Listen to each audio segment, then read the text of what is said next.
आए सफल से परवदगार अपार अगम बेअंत तू जिन्हा पछाता सच चुम्मा पैर मुँह तेरी पनाह खुदा तू बख्शंदगी शेख फरीद खैर दीजै बंदगी तेरी पनाह खुदाए तू बख्शंदगी शेख फरीद खैर दीजै बंदगी सो कहो टल गुर से भी ऐन सहज सुपाए दर्शन परसे आए गुरु का जन्म मरण दुख जाए दर्शन परसे आए गुरु का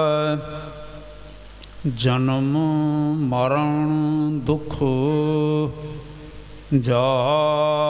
जाए। वाहिगुरु जी एक ओंकार सतगुरु प्रसाद सलोक शेख फरीद के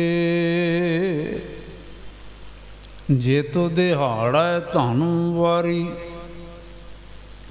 साहे लय लिखाए मलक जे कन्नी सुनींदा मुँह दिखाले आए जे तो दिहाड़ा तानू वारी साहे लय लिखाए मलक जे कन्नी सुनींदा मुँह दिखाले आए जिंद निमाणी कड्डिया हड्डां को कड़काए साहे लिखे न चलनी जिंदों को समझाए जिंद वहुटी मरण वार लै जासी परणाए अपन हथी जोल कह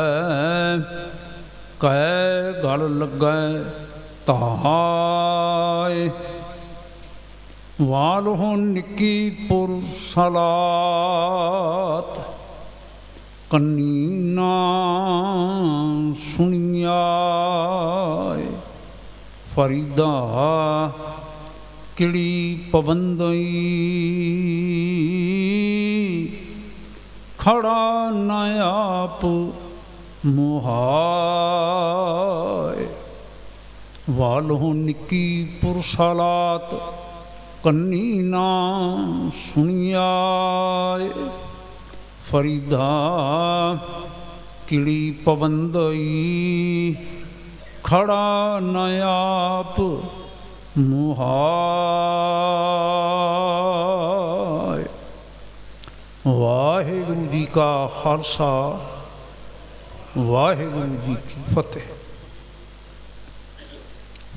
सतगुरु जी ने गुरु बाबा जी ने बहुत बख्शिश की है जो सानू ये सुभाग बख्शिया है रल बैठन का जुड़ बैठन का जुड़ के बैठ के असी शब्द कीर्तन पहला श्रवण किया करते हैं उपरंत लगातार जो लड़ीवार संथिया चल रही है गुरबाणी की मानयोग भाई साहब जी होरी मदद कर रहे सन अगवाई कर रहे सन बीबियां ते भाई सारे तुसी सुन रहे सो ध्यान कर रहे सो उपरंत जिवें सत्कारयोग वीर जी ने विद्वान भाई हरपाल सिंह होरां ने ਆਪ ਜੀ ਨੂੰ ਸੂਚਿਤ ਕੀਤਾ ਹੈ ਕਿ ਅੱਜ ਤੋਂ ਸਤਿਕਾਰਯੋਗ ਭਗਤ ਜੀ ਬਾਬਾ ਫਰੀਦ ਜੀ ਹੋਰਾਂ ਦੀ ਜੋ ਬਾਣੀ ਹੈ, ਜੋ ਸ੍ਰੀ ਗੁਰੂ ਗ੍ਰੰਥ ਸਾਹਿਬ ਜੀ ਦੇ ਵਿੱਚ ਥਾਂ 'ਤੇ ਦਰਜ ਹੈ, ਉਸ ਬਾਣੀ ਦੇ ਵਿੱਚੋਂ ਉਹਨਾਂ ਦੇ ਸ਼ਲੋਕ ਜੋ 130 ਸ਼ਲੋਕਾਂ ਦਾ ਸੰਗ੍ਰਹਿ ਹੈ, ਉਸ ਦੀ ਵਿਚਾਰ ਕੀਤੀ ਜਾਵੇ। ਮੈਂ ਸ਼੍ਰੀਮਾਨ ਬਾਬਾ ਜੀ ਸੰਤ ਅਮਰਦੀਪ ਸਿੰਘ ਹੋਰਾਂ ਨੂੰ ਮੁਬਾਰਕਾਂ ਦਿੰਦਾ, ਸ਼ਲਾਘਾ ਕਰਦਾ ਉਹਨਾਂ ਦੇ ਇਸ ਯਤਨ ਦੀ, ਜਿਨ੍ਹਾਂ ਨੇ ਧਿਆਨ ਰੱਖਿਆ ਸਤਿਗੁਰੂ ਮਹਾਰਾਜ ਗੁਰੂ ਨਾਨਕ ਸਾਹਿਬ ਜੀ ਦੇ ਪ੍ਰਕਾਸ਼ ਪੁਰਬ ਨੂੰ ਸਮਰਪਿਤ ਇਸ ਪ੍ਰਕਾਰ ਦੀ ਵਿਚਾਰ ਲੜੀ ਤੋਰਨ ਦਾ। ਔਰ ਨਾਲ ਹੀ ਵੀਰ ਭਾਈ ਹਰਪਾਲ ਸਿੰਘ ਹੋਰਾਂ ਨੇ ਸਾਰਿਆਂ ਨੂੰ ਜੋ ਸੁਝਾਅ ਦਿੱਤਾ ਕਿ ਕਿਉਂ ਨਾ ਕਿਸੇ ਹੋਰ ਬਾਣੀ ਦੀ ਵਿਚਾਰ ਕਰਨ ਦੀ ਬਜਾਏ ਬਾਬਾ ਫਰੀਦ ਜੀ ਦੀ ਇਹ ਜੋ ਮਨੋਹਰ ਰਚਨਾ ਹੈ ਉਸ ਦੀ ਵਿਚਾਰ ਕੀਤੀ ਜਾਵੇ, ਕਰ ਲਈ ਜਾਵੇ। ਇਸ ਲਈ ਟੁਕਵੀਂ ਦੀ ਗੱਲ ਬਣ ਜਾਂਦੀ ਹੈ, ਕਿਉਂਕਿ ਬਾਬਾ ਫਰੀਦ ਜੀ ਹੋਰਾਂ ਦਾ 850 ਸਾਲਾ ਇਹ ਜਨਮ ਸਾਲ ਹੈ। 850 ਸਾਲਾ 1173 ਦੇ ਵਿੱਚ ਉਹਨਾਂ ਨੇ ਜਨਮ ਲਿਆ ਤੇ ਹੁਣ 2023 ਚੱਲ ਰਿਹਾ, ਗੁਜ਼ਰ ਰਿਹਾ ਹੈ। 850 ਸਾਲ ਹੋ ਗਏ।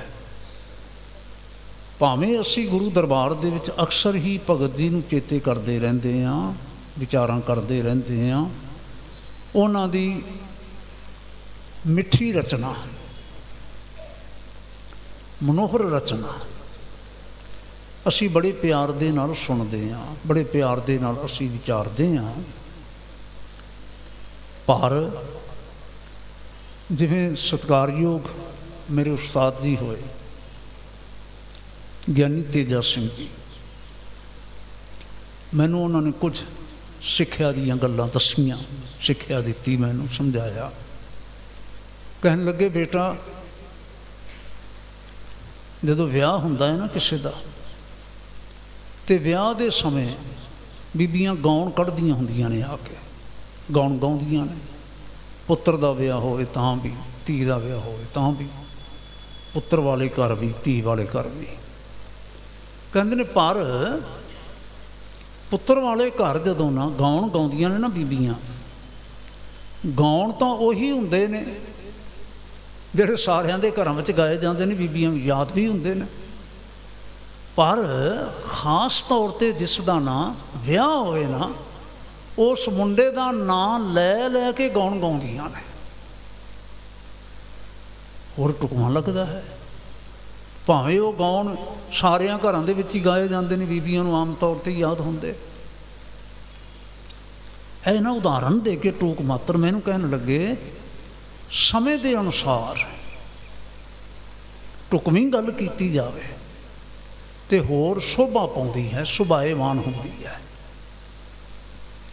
ਤਾਂ ਇਸ ਲਈ ਮੈਂ ਇਸ ਅੱਛੇ ਯਤਨ ਦੀ ਹੋਰ ਸ਼ਲਾਘਾ ਕਰਦਾ ਹਾਂ ਕਿ ਬਾਬਾ ਫਰੀਦ ਜੀ, ਜਿਨ੍ਹਾਂ ਨੂੰ ਸ਼ੇਖ ਫਰੀਦ ਕਹਿ ਕੇ ਸਤਿਗੁਰੂ ਮਹਾਰਾਜ ਗੁਰੂ ਨਾਨਕ ਸਾਹਿਬ ਨੇ ਪਿਆਰ ਕੀਤਾ, ਪੰਜਵੇਂ ਪਾਤਸ਼ਾਹ ਜੀ ਨੇ ਉਹਨਾਂ ਦੀਆਂ ਰਚਨਾਵਾਂ ਨੂੰ ਆਸਾ ਰਾਗ ਵਿੱਚ 2 ਸ਼ਬਦ, ਸੂਹੀ ਰਾਗ ਵਿੱਚ 2 ਸ਼ਬਦ ਥਾਂ ਸਿਰ ਦਰਜ ਕੀਤੇ। ਔਰ ਐਂਡ 'ਤੇ ਜਾ ਕੇ ਸੰਸਕ੍ਰਿਤੀ ਤੋਂ ਬਾਅਦ ਬਾਬਾ ਕਬੀਰ ਜੀ ਦੇ ਸ਼ਲੋਕ, ਉਹਨਾਂ ਦੇ ਸ਼ਲੋਕਾਂ ਤੋਂ ਬਾਅਦ ਬਾਬਾ ਫਰੀਦ ਜੀ ਦੇ ਸ਼ਲੋਕ ਜਿਹੜੇ ਸਨ ਦਰਜ ਕੀਤੇ।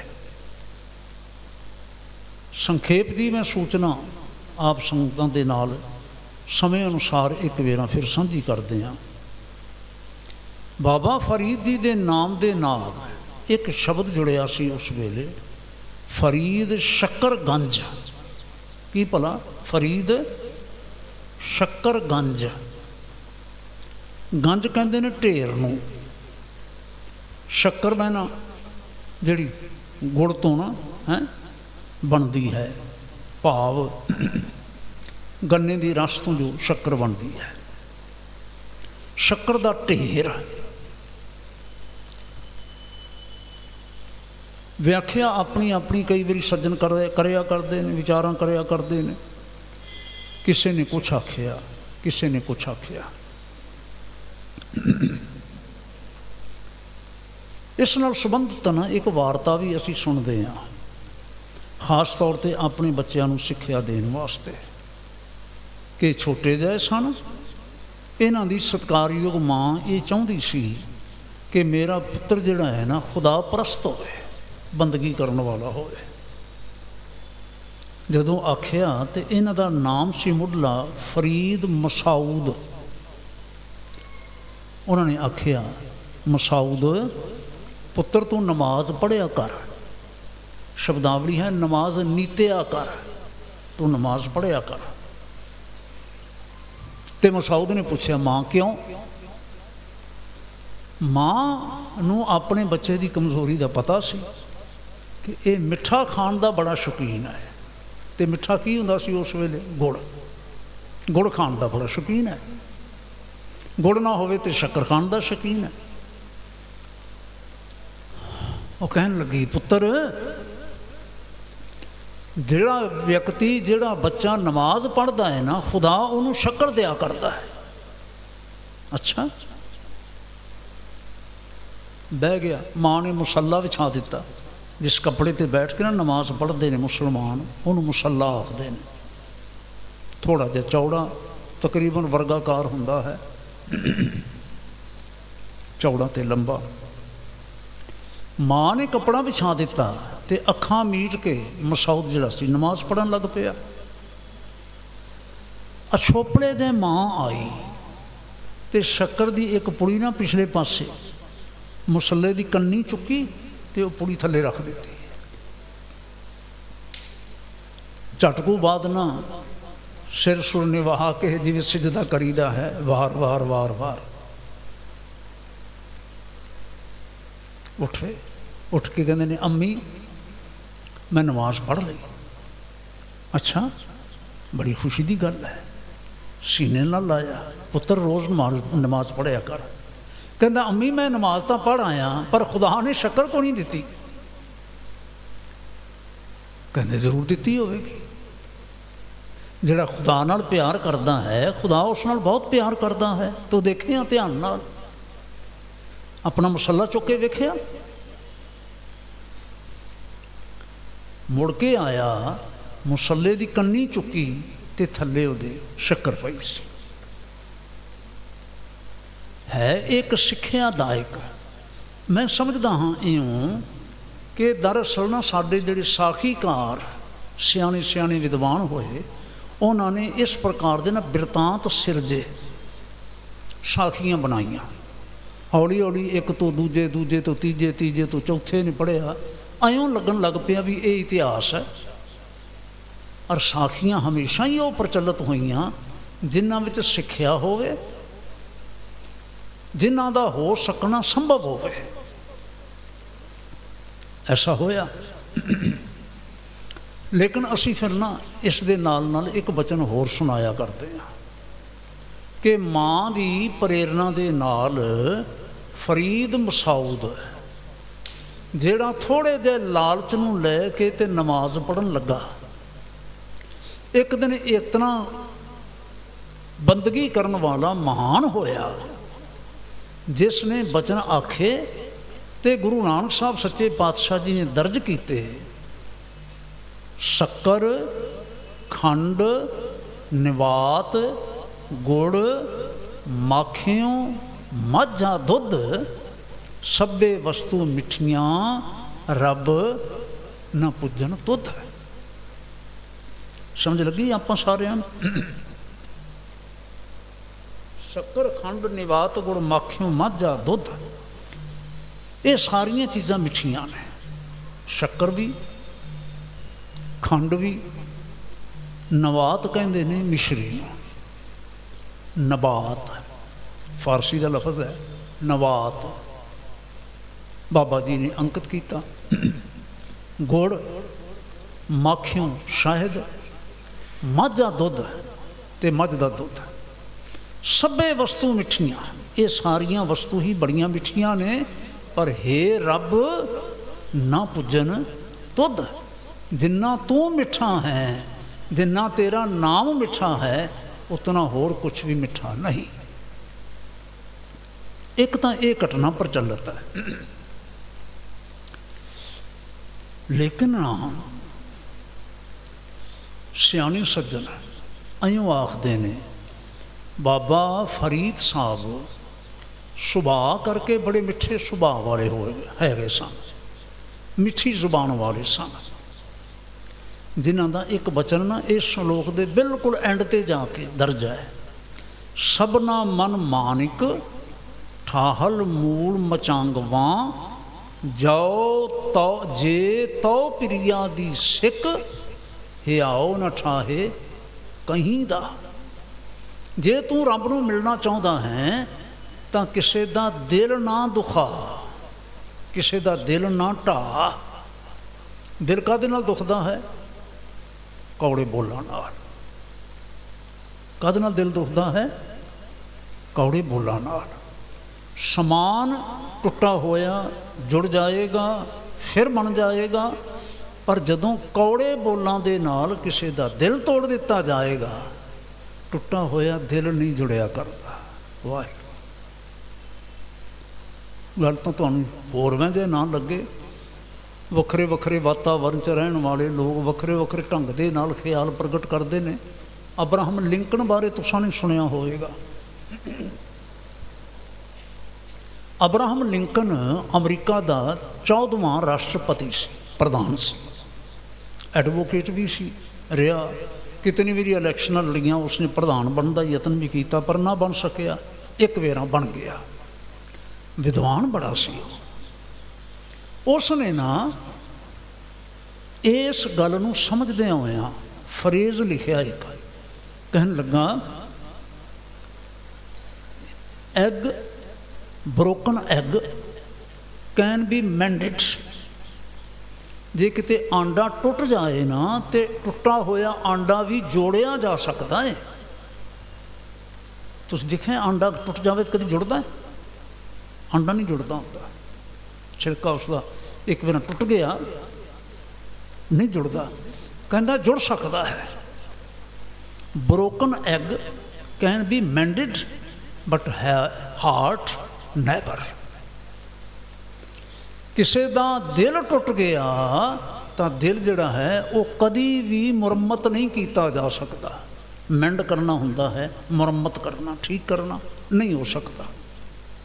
ਸਤਿਕਾਰਯੋਗ ਨਾ ਬਾਬਾ ਜੀ ਇੱਕ ਫਿੱਕਾ ਨਾ ਗਲ ਆਏ, ਸਭਨਾ ਮੈਂ ਸੱਚਾ ਧਨੀ, ਹਿਆਓ ਨਾ ਕਹਿ ਠਾਹੇ, ਮਾਨਕ ਸਭ ਅਮੁੱਲ ਵੇ। ਇਸ ਪ੍ਰਕਾਰ ਦੇ ਬਚਨ ਬਾਬਾ ਫਰੀਦ ਸਾਹਿਬ ਨੇ ਬਹੁਤ ਸਾਰੇ ਆਖੇ। ਇਹ ਹੁਣੇ ਜਿਸ ਵੇਲੇ ਪਹਿਲਾਂ ਸ਼ਬਦ ਕੀਰਤਨ ਹੋ ਰਿਹਾ ਸੀ, ਨੌਜਵਾਨ ਸਾਡੇ ਰਾਗੀ ਸਿੰਘ ਸੁਣਾ ਰਹੇ ਸਨ ਪਿਆਰ ਦੇ ਨਾਲ, ਫਰੀਦਾ ਬੁਰੇ ਦਾ ਭਲਾ ਕਰ। ਆਖੋ ਸਾਰੇ, ਫਰੀਦਾ ਬੁਰੇ ਦਾ ਭਲਾ ਕਰ, ਗੁੱਸਾ ਮਨ ਨਾ ਹੰਢਾਏ, ਦੇਹੀ ਰੋਗ ਨਾ ਲੱਗਈ, ਪੱਲੇ ਸਭ ਕਿਛੁ ਪਾਏ। ਬੁਰੇ ਦਾ ਭਲਾ ਕਰ। ਇਸ ਪ੍ਰਕਾਰ ਦੀ ਬਿਰਤੀ ਵਾਲੇ ਸਤਿਕਾਰਯੋਗ ਬਾਬਾ ਫਰੀਦ ਜੀ ਸਨ, ਬਾਬਾ ਸ਼ੇਖ ਫਰੀਦ ਸਾਹਿਬ ਸਨ। ਕੁਛ ਪੁਆਇੰਟਸ ਨੇ, ਥੋੜ੍ਹੇ ਜਿਹੇ ਨੁਕਤੇ ਜਿਹੜੇ ਸਾਨੂੰ ਥੋੜ੍ਹੇ ਜਿਹੇ ਧਿਆਨ ਕਰ ਲੈਣੇ ਚਾਹੀਦੇ ਨੇ। ਵੈਸੇ ਤਾਂ ਜਦੋਂ ਤੁਸੀਂ ਪਿਆਰ ਨਾਲ ਵਿਆਖਿਆ ਕਰੋਗੇ, ਸਹਿਜ ਨਾਲ ਚੱਲੋਗੇ, ਤਾਂ ਸਮੇਂ ਜਿਹੜੇ ਵੀ ਸੱਜਣ ਹਾਜ਼ਰੀ ਭਰ ਰਹੇ ਹੋਣਗੇ ਉਹ ਪੁਆਇੰਟ ਆਊਟ ਕਰਨਗੇ, ਦੱਸਣਗੇ ਉਹ ਵੀ ਇੱਥੇ ਆਹ ਗੱਲ ਸਾਡੇ ਧਿਆਨ ਰੱਖਣ ਵਾਲੀ ਹੈ। ਇਸ ਦੀ ਬਣਤਰ ਦੇ ਬਾਬਤ, ਇਸ ਸੰਗ੍ਰਹਿ ਦੀ ਬਣਤਰ ਦੇ ਬਾਬਤ ਧਿਆਨ ਰੱਖਣ ਦੀ ਗੱਲ ਹੈ ਕਿ ਸੰਗ੍ਰਹਿ ਜਿਹੜਾ ਹੈ ਉਹ 130 ਸ਼ਲੋਕਾਂ ਦਾ ਹੈ, ਪਰ ਉਹਨਾਂ 130 ਸ਼ਲੋਕਾਂ ਦੇ ਵਿੱਚੋਂ ਬਾਬਾ ਫਰੀਦ ਜੀ ਦੇ ਉਚਾਰਨ ਕੀਤੇ ਹੋਏ 112 ਸ਼ਲੋਕ ਨੇ। 18 ਸ਼ਲੋਕ ਜਿਨ੍ਹਾਂ ਵਿੱਚ ਪਹਿਲੇ ਪਾਤਸ਼ਾਹ, ਤੀਜੇ ਪਾਤਸ਼ਾਹ, ਚੌਥੇ ਪਾਤਸ਼ਾਹ ਅਤੇ ਪੰਜਵੇਂ ਪਾਤਸ਼ਾਹ, ਇਹਨਾਂ ਦੇ ਉਚਾਰਨ ਕੀਤੇ ਹੋਏ ਸਮੇਂ 18 ਸ਼ਲੋਕ ਨੇ। तो 112 ਤੇ 18 130 ਸ਼ਲੋਕ ਆਖੇ ਹੋਏ ਨੇ। ਬਾਬਾ ਫਰੀਦ ਦੀ ਜੀਵਨ ਦੀ ਵਾਸਤਵਿਕਤਾ, ਜੀਵਨ ਦੀ ਸਚਾਈ ਸਾਡੇ ਸਾਹਮਣੇ ਲਿਆਉਣ ਦਾ ਯਤਨ ਕਰਦੇ ਨੇ ਹਮੇਸ਼ਾ। ਪਹਿਲਾਂ ਸਾਨੂੰ ਇੱਕ ਬਚਨ ਯਾਦ ਕੀਤਾ ਨਾ ਉਹਨਾਂ ਦਾ, ਸ਼ਬਦ ਬੜਾ ਪ੍ਰਚਲਿਤ ਹੈ ਪਿਆਰ ਵਾਲਾ, ਦਿਲੋਂ ਮੁਹੱਬਤ ਜਿਨ, ਹਾਂਜੀ ਬੋਲੋ ਸਾਰੇ, ਦਿਲੋਂ ਮੁਹੱਬਤ ਜਿਨ ਸਹੀ ਸੱਚਿਆ, ਜਿਨ ਮਨ ਹੋਰ ਮੁਖ ਹੋਰ ਸੇ ਕੰਢੇ ਕੱਚਿਆ, ਰਤੇ ਇਸ਼ਕ ਖੁਦਾਏ ਰੰਗ ਦੀਦਾਰ ਕੇ, ਵਿਸਰਿਆ ਜਿਨ ਨਾਮ ਤੇ ਭੋਏ ਭਾਰ ਥੀਏ, ਆਪ ਲੀਏ ਲੜ ਲਾਏ ਦਰ ਦਰਵੇਸ਼ੇ, ਤਿਨ ਧਨ ਜਨਿੰਦੀ ਮਾਉ ਆਏ ਸਫਲ ਸੇ। ਇਹ ਸ਼ਲੋਕ ਗੁਰੂ ਘਰ ਵਿੱਚ ਆਏ ਕਿਵੇਂ, ਇਹ ਗੱਲ ਥੋੜ੍ਹੀ ਜਿਹੀ ਧਿਆਨ ਕਰ ਲੈਣੀ ਚਾਹੀਦੀ ਹੈ। ਸਤਿਗੁਰੂ ਮਹਾਰਾਜ ਗੁਰੂ ਨਾਨਕ ਸਾਹਿਬ ਚਲਦਿਆਂ ਚਲਦਿਆਂ ਪਾਕ ਪੱਤਨ ਪਹੁੰਚੇ, ਜਿਹਨੂੰ ਪਾਕ ਪੱਤਨ ਵੀ ਆਖਿਆ ਜਾਂਦਾ ਹੈ, ਪਾਕ ਪਟਨ ਵੀ ਆਖਿਆ ਜਾਂਦਾ ਹੈ। ਗੱਲਾਂ ਦੋਵੇਂ ਠੀਕ ਨੇ, ਕੋਈ ਪਟਨ ਕਹਿ ਲਵੇ ਤੇ ਪਟਨ ਵੀ ਠੀਕ ਹੈ, ਪੱਤਨ ਕਹਿ ਲਵੇ ਤੇ ਪੱਤਨ ਵੀ ਠੀਕ ਹੈ। ਉਹ ਕਿਵੇਂ ਹੈ? ਪਟਨ ਮੈਨਾ ਹੁੰਦਾ ਹੈ ਸ਼ਹਿਰ, ਪਹਿਲਾਂ ਇਸ ਦਾ ਨਾਮ ਸੀ ਅਜੋਧਨ। ਇਸ ਅਜੋਧਨ ਦੇ ਵਿੱਚ ਆ ਕੇ ਬਾਬਾ ਫਰੀਦ ਜੀ ਠਹਿਰੇ। ਇੰਨੀ ਪਾਕ ਬਿਰਤੀ ਵਾਲੇ ਸਨ ਜਿਨ੍ਹਾਂ ਨੇ ਨੇੜੇ ਤੇੜੇ ਦੇ ਵਸਣ ਵਾਲੇ 16 ਕਬੀਲਿਆਂ ਨੂੰ ਕਨਵਰਟ ਕਰਕੇ ਇਸਲਾਮ ਦੇ ਦਾਇਰੇ ਵਿੱਚ ਲੈ ਆਂਦਾ। ਹੌਲੀ ਹੌਲੀ ਲੋਕ ਜਿਹੜੇ ਸਨ ਭੀੜਾਂ ਦੇ ਵਾਂਗੂ ਬਣ ਕੇ ਇਹਨਾਂ ਨਾਲ ਜੁੜਨ ਲੱਗ ਪਏ, ਬੰਦਗੀ ਵਾਲੇ ਪਾਸੇ ਤੁਰ ਪਏ। ਕਿਹਾ ਜਾਂਦਾ ਸੀ ਕਿ ਉਸ ਇਲਾਕੇ ਵਿੱਚ ਡਾਕੇ ਬੜੇ ਵੱਜਿਆ ਕਰਦੇ ਸਨ, ਡਾਕੂ ਬੜੇ ਹੁੰਦੇ ਸਨ, ਲੇਕਿਨ ਬਾਬਾ ਜੀ ਹੋਰਾਂ ਦੀ ਪ੍ਰੇਰਨਾ ਦੇ ਨਾਲ ਉਹ ਡਾਕੇ ਵੱਜਣੇ ਵਗੈਰਾ ਸਾਰਾ ਕੁਛ ਹੌਲੀ ਹੌਲੀ ਕਰਕੇ ਬੰਦ ਹੋ ਗਿਆ। ਨਤੀਜਾ ਇਹ ਨਿਕਲਿਆ ਕਿ ਉਸ ਅਜੋਧਨ ਨੂੰ ਹੌਲੀ ਹੌਲੀ ਪਾਕ ਪਟਨ ਕਿਹਾ ਜਾਣ ਲੱਗਾ। ਪਟਨ ਮੈਨਾ ਹੁੰਦਾ ਸ਼ਹਿਰ, ਪਾਕ ਮੈਨਾ ਪਵਿੱਤਰ, ਪਵਿੱਤਰ ਸ਼ਹਿਰ ਕਿਹਾ ਜਾਣ ਲੱਗਾ। ਲੇਕਿਨ ਜਿਹੜਾ ਮੈਂ ਬਚਨ ਕੀਤਾ ਹੈ ਕਿ ਜੇ ਪਤਨ ਵੀ ਆਖਿਆ ਜਾਵੇ ਤਾਂ ਉਹ ਵੀ ਠੀਕ ਹੈ। ਉਹ ਕਿਵੇਂ ਠੀਕ ਹੈ? ਕਿਉਂਕਿ ਉਹ ਸਤਲੁਜ ਦੇ ਕਿਨਾਰੇ 'ਤੇ ਨਾ ਇਹ ਨਗਰ ਹੈ। ਉਸ ਥਾਂ ਤੋਂ ਬੇੜੀਆਂ ਵਿੱਚ ਬੈਠ ਕੇ ਪਤਨ 'ਤੇ ਬੈਠ, ਉਹ ਪਤਨ ਸੀ ਕੰਢਾ, ਉੱਥੇ ਬੇੜੀ 'ਚ ਬੈਠ ਕੇ ਤੇ ਲੋਕ ਸਤਲੁਜ ਕਰਾਸ ਕਰਕੇ ਤੇ ਦੂਜੇ ਪਾਸੇ ਆਇਆ ਕਰਦੇ ਸਨ। ਹੁਣ ਕਈਆਂ ਨੂੰ ਪਾਕ ਪਟਨ ਦਾ ਪਤਾ ਨਹੀਂ ਹੋਣਾ, ਕਿਉਂਕਿ ਪਾਕਿਸਤਾਨ ਬਣਨ ਦੇ ਨਾਲ ਇਹ ਸਾਰਾ ਕੁਝ ਭੁੱਲ ਜਿਹਾ ਗਿਆ ਜੀ। ਮਾੜਾ ਮੋਟਾ ਕਿਸੇ ਨੂੰ ਨਾਂ ਚੇਤੇ ਹੈ ਤੇ ਸਿਚੁਏਸ਼ਨ ਦਾ ਪਤਾ ਨਹੀਂ ਕਿ ਕਿਸ ਥਾਂ 'ਤੇ ਪੈਂਦਾ ਹੈ।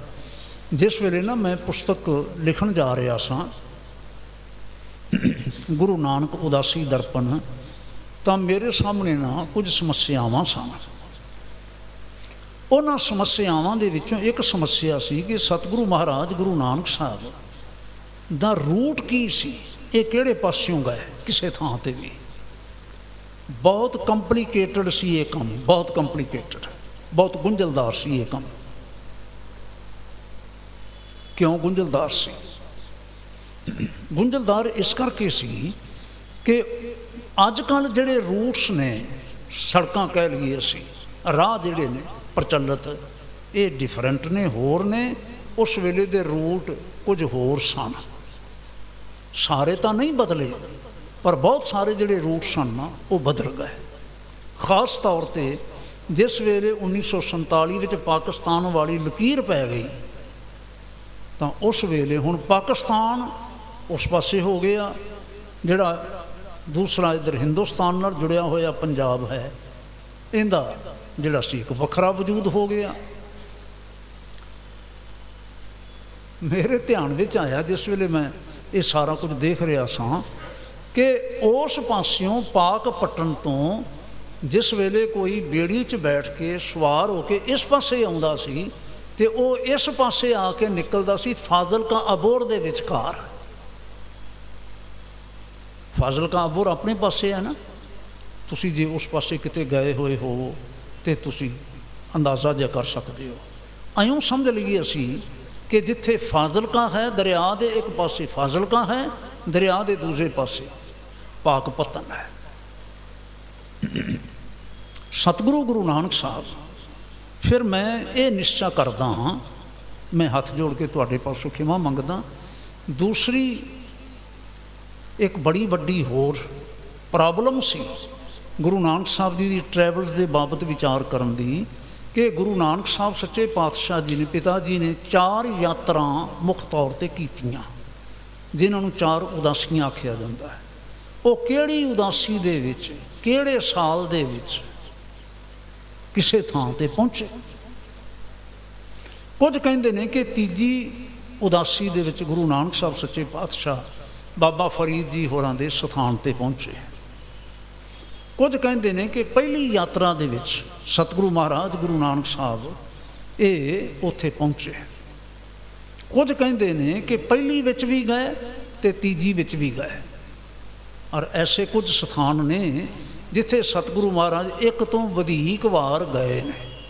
भाई लालो जी होरां दे कोल सैदपुर जिहड़ा सी सैयदपुर, उत्थे एक तो वधीक वार सतगुरु महाराज गुरु नानक साहब गए ने। इसे तरह इत्थे गए। लालो जी दे कोलों हो के सतगुरु लाहौर विचों फिर लंघदियां होयां मुल्तान दी सड़क ते जांदे ने। मुल्तान दी सड़क ते जांदियां होयां दीपालपुर ठहरदे ने। हुण तुसीं मैप देखोगे तो तुहानूं पता लग जाएगा, या वो पुस्तक तुहाडे हत्थ विच होवे ते मैप बनिया होया तां पता लग जाएगा। सतगुरु महाराज दीपालपुर ठहरदे ने। दीपालपुर तो हो के ते फिर अगे मुल्तान वाले पासे चले जाते हैं। मुल्तान तो 47 मील पहला तुलंबा नगर आता है। तुलंबे तो 13 मील की दूरी ते मखदूमपुरा सी, जिथे ये ठग व्यक्ति रहा करता सी जिसका नाम सी सज्जन। सज्जन नूं निवाज के ना सच्चे पातशाह महाराज मुल्तान नहीं जाते, इत्थों ही फिर पिछा रूट ते वापस आ जाते हैं। इत्थों चल के तो फिर दीपालपुर के कोलों फिर पाकपतन पहुँचते हैं। दीपालपुर तो पाकपतन जिहड़ा है तकरीबन 14 मील की दूरी पर पैंदा है, दरिया के कंढे ते, जिवें कि आपां पहलां गल नूं विचारिया है। सतगुरां दा ये ध्यान सी कि इत्थे बाबा फरीद जी होरां दे जान नशीन नूं मिल के ते असी इत्थों ही दरिया पार करके ना ते तीर्थां वाले पासे तुर पांगे। उस वेले ना यह रूट सी। पुराने मैप मेरे देखण तो बाद मेरे सामने ये गल आई। इत्थों निकल के फाजिलका अबोहर दे विचों लंघ के ते सरसे नूं जाना, ते सरसे तो अगां फिर रूट जांदा सी जिहड़ा दिल्ली चला जांदा सी, पहुँच जांदा सी। खैर, सतगुरु महाराज प्रभात, वड्डी प्रभात स्नान किया। मरदाना जी ने स्नान किया, करतार की सिफत सलाह की। अक्सर आसा की वार दियां पौड़ियां का गायन सतगुरु महाराज अमृत वेले करया करते सन, नेम दे नाल। करदियां करदियां ना दिन का थोड़ा जिहा चढ़ाव हो गया। जदों सतगुरु महाराज अजे भी जुड़े बैठे ने, मरदाना जी रबाब बजा रहे हैं, तो सतगुरु महाराज गुरु नानक साहब शब्द कीर्तन करते पे ने खुद। यह ध्यान रखने वाली बात है। हजूर सन तो रब रूप ही ना, इस दे विच तां कोई शक नहीं। गुर गोबिंद, गोपाल गुर, गुरपूरन नारायण, गुर दयाल समरथ गुर, गुर नानक पतति उदाहरण। यह ध्यान रखना पाठ करदियां होया। सुरती जिहड़ी है ना वो किते होर चली जाएगी जरूर। जुड़ी हुई सुरती दे नाल महाराज गुरु नानक साहब अमृत वेले जदों फिर ना राग गायन करते सन, वाहिगुरू नाल मरदाना जी सहयोग करते सन, नाले रबाब छेड़ते सन, नाले सहयोग करते सन गायन करन दे विच। ते दूर तक जंगलों दे विच, पहाड़ों दे विच सतगुरु महाराज दीयां आवाज़ां गूंजदियां हुंदियां सन। टिकी हुई प्रभात हुंदी सी। एक बहुत वड्डा ढंग सी सतगुरु सच्चे पातशाह दा, ਜਿਉਂ ਹੀ ਲੋਕਾਂ ਨੇ ਉੱਠਣਾ ਜਾਗਣਾ, ਉਹਨਾਂ ਨੇ ਦੂਰ ਤੱਕ ਮਹਾਰਾਜ ਦੀ ਆਵਾਜ਼ ਸੁਣਨੀ, ਮਹਾਰਾਜ ਦੇ ਕੋਲ ਆ ਕੇ ਬੈਠ ਜਾਣਾ। ਫਿਰ ਸਤਿਗੁਰੂ ਸੱਚੇ ਪਾਤਸ਼ਾਹ ਜੀ ਨੇ ਉਹਨਾਂ ਨਾਲ ਬਚਨ ਕਰਨਾ। ਅੱਜ ਹਜ਼ੂਰ ਨੇ ਸ਼ਬਦ ਗਾਇਨ ਕੀਤਾ, ਆਪੇ ਪੱਟੀ ਕਲਮ ਆਪ, ਉੱਪਰ ਲੇਖ ਪੇ ਤੂੰ, ਏਕੋ ਕਹੀਐ ਨਾਨਕਾ ਦੂਜਾ ਕਾਹੇ ਕੂ। ਫਿਰ ਧਿਆਨ ਕਰਨਾ, ਆਪੇ ਪੱਟੀ, ਹਾਂਜੀ ਬੋਲੋ ਸਾਰੇ ਜੇ ਬਚਨ ਯਾਦ ਨੇ ਤਾਂ। ਆਪੇ ਪੱਟੀ ਕਲਮ ਆਪ, ਉੱਪਰ ਲੇਖ ਭੇ ਤੂੰ, ਏਕੋ ਕਹੀਐ ਨਾਨਕਾ ਦੂਜਾ ਕਾਹੇ ਕੂ। ਏਕੋ ਕਹੀਐ ਨਾਨਕਾ। ਹੁਣ ਸਤਿਗੁਰੂ ਮਹਾਰਾਜ ਨਾ ਰਾਗ ਵਿੱਚ ਤੇ ਸ਼ਬਦ ਦੇ ਭਾਵਾਂ ਦੇ ਵਿੱਚ ਭਿੱਜ ਕੇ ਸ਼ਬਦ ਗਾਇਆ ਕਰਦੇ ਸਨ। ਵਾਹਿਗੁਰੂ, ਰਾਗ ਵਿੱਚ ਤੇ ਸ਼ਬਦ ਦੇ ਵਿੱਚ ਭਿੱਜ ਕੇ। ਕੱਲ ਪਰਸੋਂ ਦੀ ਗੱਲ ਹੈ, ਸਿਆਣੇ ਸਨ ਰਾਗੀ ਸਿੰਘ, ਮੈਨੂੰ ਸਵਾਲ ਕੀਤਾ ਉਹਨੇ, ਸ਼ਬਦ ਯਾਦ ਨਹੀਂ ਹੁੰਦਾ। ਮੈਂ ਪੁੱਛਿਆ ਤੁਸੀਂ ਕੀ ਕੋਸ਼ਿਸ਼ ਕਰਦੇ ਹੋ, ਸ਼ਬਦ ਯਾਦ ਨਹੀਂ ਹੁੰਦਾ ਤਾਂ ਮੈਂ ਤੁਹਾਡੀ ਕੁਝ ਹੈਲਪ ਕਰਾਂ, ਮੈਨੂੰ ਦੱਸੋ ਕੀ ਕਰਦੇ ਹੋ ਤੁਸੀਂ। ਆਪ ਹੀ ਕਹਿੰਦਾ ਕਰਨਾ ਕੀ ਹੈ, ਅੱਗੇ ਫੋਨ ਚਲਾ ਕੇ ਬਹਿ ਜਾਈਦਾ, ਉਹ ਫੋਨ ਦੇਖ ਕੇ ਵਿੱਚੋਂ ਕੱਢ ਕੇ ਨਾ ਸ਼ਬਦ ਨਾਲ ਨਾਲ ਪੜ੍ਹੀ ਜਾਈਦਾ। ਗੱਲ ਕਿੰਨੀ ਸੌਖੀ ਜਿਹੀ ਲੱਗਦੀ ਹੈ। ਅਸੀਂ ਇਸ ਦੇ ਲਈ ਬਹਾਨੇ ਵੀ ਬਣਾ ਸਕਦੇ ਹਾਂ ਵੀ ਸ਼ੁੱਧ ਪੜ੍ਹਿਆ ਜਾਂਦਾ ਹੈ ਜੀ, ਗਲਤੀ ਨਹੀਂ ਹੁੰਦੀ ਜੀ, ਹੈ ਹਰ ਵੇਲੇ ਅਸੀਂ ਪੜ੍ਹ ਸਕਦੇ ਹਾਂ ਕੁਛ ਵੀ। ਕਿਵੇਂ ਕਰਨਾ, ਮੈਂ ਹੱਥ ਜੋੜ ਕੇ ਆਖਦਾ, ਇਹ ਸਭ ਕੁਝ ਨਾ ਬਹਾਨੇ ਨੇ, ਕੁਛ ਨਹੀਂ ਹੈ। ਮੈਂ ਕਿਹਾ ਵੀਰ ਜੀ, ਸਾਡੇ ਰਾਗੀ ਪਹਿਲਾਂ ਹੁਣ ਵੀ ਐਵੇਂ ਕਰਦੇ ਨੇ, ਜਿਹੜੇ ਸਮਝਦਾਰ ਨੇ, ਜਿਨ੍ਹਾਂ ਦੇ ਅੰਦਰ ਚੇਤਨਤਾ ਹੈਗੀ ਹੈ, ਉਹ ਹਰ ਰੋਜ਼ ਘੱਟੋ ਘੱਟ ਇੱਕ ਸ਼ਬਦ ਰੋਜ਼ ਯਾਦ ਕਰਦੇ ਨੇ ਜ਼ੁਬਾਨੀ, ਘੱਟੋ ਘੱਟ ਇੱਕ ਸ਼ਬਦ। ਭਾਈ ਬਲਬੀਰ ਸਿੰਘ ਤੇ ਹੋਰ ਕਈ ਰਾਗੀ ਸਿੰਘਾਂ ਦਾ ਮੈਂ ਨੇੜੇ ਹੋ ਕੇ ਮੈਂ ਦੇਖਿਆ, ਜਾਣਿਆ, ਮੈਨੂੰ ਪਤਾ ਲੱਗਾ। ਮੈਂ ਕਿਹਾ ਤੁਸੀਂ ਕਿੰਨੇ ਸ਼ਬਦ ਯਾਦ ਕਰਦੇ ਹੋ? ਕਹਿੰਦੇ ਕਰਨ ਦੀ ਲੋੜ ਹੀ ਨਹੀਂ ਪੈਂਦੀ, ਪੜ੍ਹ ਲਈਦਾ ਹੈ। ਮੈਂ ਕਿਹਾ ਤੁਸੀਂ ਅਗਲੀ ਗੱਲ ਧਿਆਨ ਕਰੋ, ਸ਼ਬਦ ਕੀਰਤਨ ਕਰਨਾ ਕੋਈ ਸ਼ੁਗਲ ਕਰਨਾ ਨਹੀਂ ਹੈ, ਇਹ ਭਗਤੀ ਹੈ, ਉੱਤਮ ਭਗਤੀ ਦਾ ਸਾਧਨ ਹੈ, ਭਗਤੀ ਦਾ ਉੱਤਮ ਸਾਧਨ ਹੈ। ਜਦੋਂ ਤੁਸਾਂ ਨੇ ਸ਼ਬਦ ਕੇਵਲ ਪੜ੍ਹ ਕੇ ਗਾ ਕੇ ਅੱਗੇ ਤੁਰ ਪੈਣਾ ਹੈ, ਸ਼ਬਦ ਦੇ ਅਰਥ ਹੀ ਤੁਸਾਂ ਨੇ ਨਹੀਂ ਵਿਚਾਰੇ, ਸ਼ਬਦ ਦੀ ਗਹਿਰਾਈ ਵਿੱਚ ਹੀ ਤੁਸੀਂ ਨਹੀਂ ਗਏ, ਤੁਹਾਡੀ ਆਪਣੀ ਸੁਰਤ ਕੀ ਲੱਗੀ ਵੀ ਗੁਰੂ ਕੀ ਕਹਿੰਦੇ ਪਏ ਨੇ ਸੱਚੇ ਪਾਤਸ਼ਾਹ, ਤੁਸੀਂ ਸ਼ਬਦ ਦੇ ਵਿੱਚ ਉਹ ਰਸ ਕਿਵੇਂ ਪੈਦਾ ਕਰ ਸਕਦੇ ਹੋ? ਸੰਭਵ ਹੈ? ਕਹਿੰਦੇ ਨਹੀਂ ਸੰਭਵ। ਮੈਂ ਕਿਹਾ ਬਸ ਇਹ ਧਿਆਨ ਕਰੋ ਤੁਸੀਂ।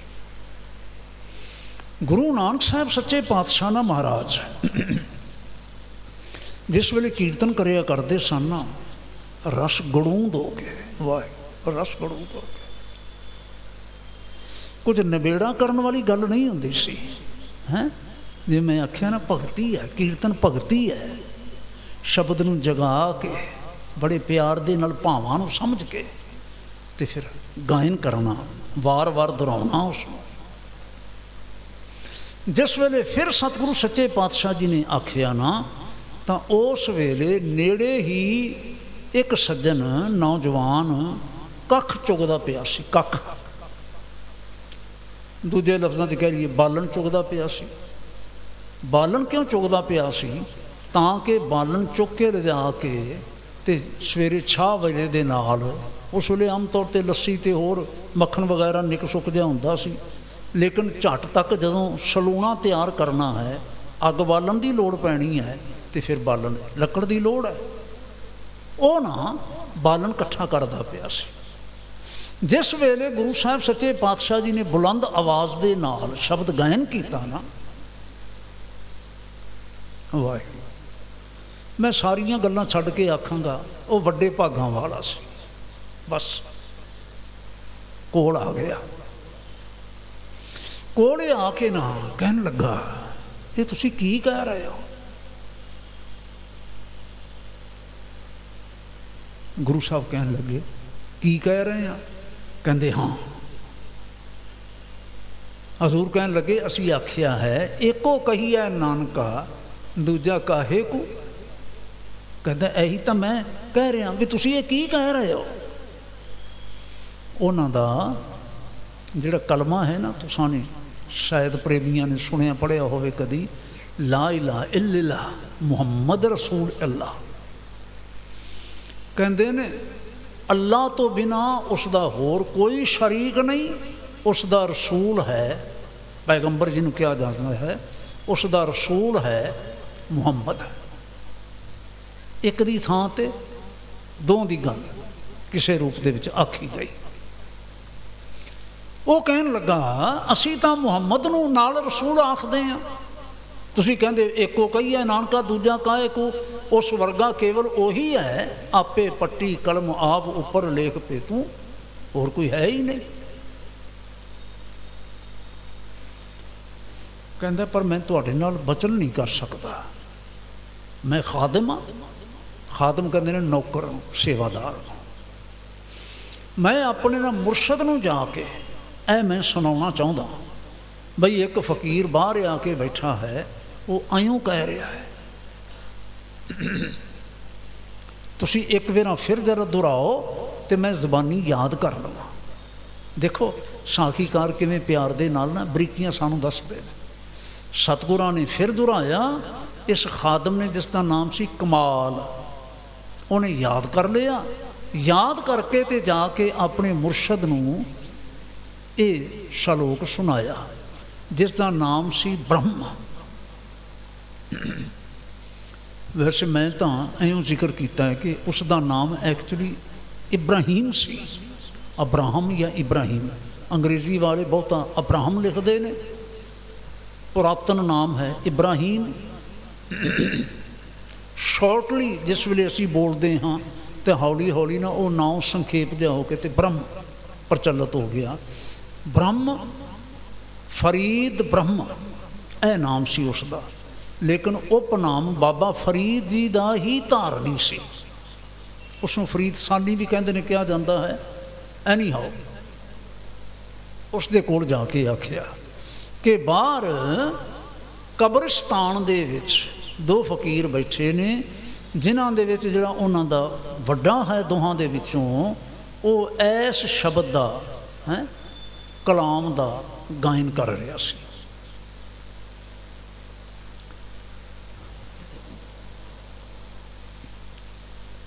ਉਹ फरीद कितना अच्छा सी इंसान, कितना खुदा रसीदा सी।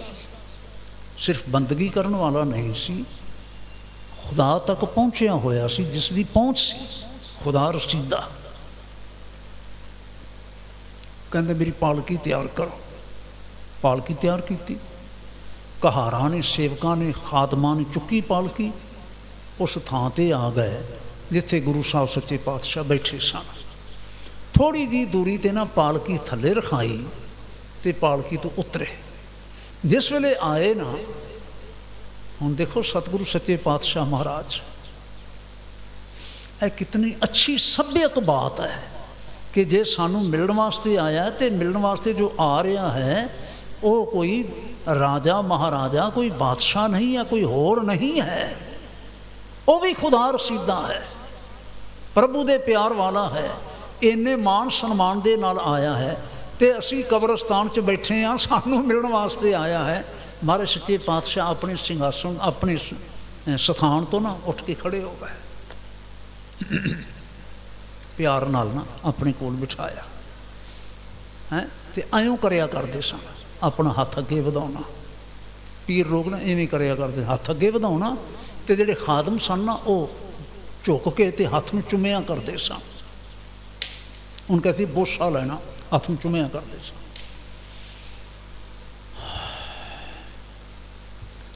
ਫਰੀਦ ਨੇ ਹੱਥ ਅੱਗੇ ਨਹੀਂ ਵਧਾਇਆ। ਉਸ ਦੇ ਅੰਦਰ ਇੱਕ ਬਾਤ ਸੀ, ਇਹ ਜਿਹੜੀ ਬਰੀਕੀ ਵਾਲੀ ਗੱਲ ਕਰਨ ਵਾਲਾ ਵਿਅਕਤੀ ਸਧਾਰਨ ਨਹੀਂ ਹੋ ਸਕਦਾ। ਖਾਸ ਤੌਰ 'ਤੇ ਉਸ ਇਲਾਕੇ ਵਿੱਚ, ਉਸ ਥਾਂ 'ਤੇ ਜਿੱਥੇ ਇੱਕ ਅੱਲਾ ਦੀ ਗੱਲ ਤੇ ਮੁਹੰਮਦ ਦੀ ਗੱਲ ਰਸੂਲ ਦੀ ਕੀਤੀ ਜਾ ਰਹੀ ਹੈ। ਐਡਾ ਕਿਹੜਾ ਦਲੇਰ ਹੋਵੇਗਾ ਜਿਹੜਾ ਆਖੇਗਾ ਆਪੇ ਪੱਟੀ ਕਲਮੇ ਆਪ ਉੱਪਰ ਲੇਖ ਪੇ ਤੂੰ ਏਕੋ ਕਹੀਆ ਨਾਨਕਾ ਦੂਜਾ ਕਾਹੇ ਕੋ। ਬਹਿੰਦਿਆਂ ਨਾਲ ਹੀ ਨਾ, ਗੋਡਾ ਨਿਵਾਉਂਦਿਆਂ ਹੀ ਇੱਥੋਂ ਹੀ ਗੱਲ ਸ਼ੁਰੂ ਕਰ ਲਈ। ਮੈਨੂੰ ਖਾਦਮ ਨੇ ਜਾ ਕੇ ਕਮਾਲ ਨੇ ਸੁਣਾਈ ਹੈ ਤੁਹਾਡੀ ਗੱਲ, ਤੁਸੀਂ ਐਵੇਂ ਆਖਿਆ? ਹਜ਼ੂਰ ਕਹਿਣ ਲੱਗੇ ਆਖਿਆ। ਕਹਿੰਦੇ ਇੱਕ ਵਾਰ ਫਿਰ ਗਾਓ ਹਾਂ, ਮੈਂ ਸੁਣਾ। ਸਤਿਗੁਰੂ ਜੀ ਨੇ ਪਿਆਰ ਨਾਲ ਨਾ ਗਾਇਆ, ਸੁਣਿਆ ਇਸਨੇ। ਕਹਿੰਦਾ ਸੁਭਾਨ ਅੱਲਾ, ਸੁਭਾਨ ਅੱਲਾ, ਸੁਭਾਨ ਅੱਲਾ। ਐਸੇ ਲੋਕ ਆਖਦੇ ਨੇ ਉਸ ਵੇਲੇ ਜਿਵੇਂ ਅਸੀਂ ਨਾ ਵਿਸਮਾਦ ਵਿੱਚ ਆ ਕੇ, ਆਨੰਦ ਵਿੱਚ ਆ ਕੇ ਤੇ ਵਾਹਿਗੁਰੂ ਆਖਦੇ ਹਾਂ। ਉਸਨੇ ਕਿਹਾ ਸੁਭਾਨ ਅੱਲਾ, ਕਿਆ ਬਾਤ ਹੈ।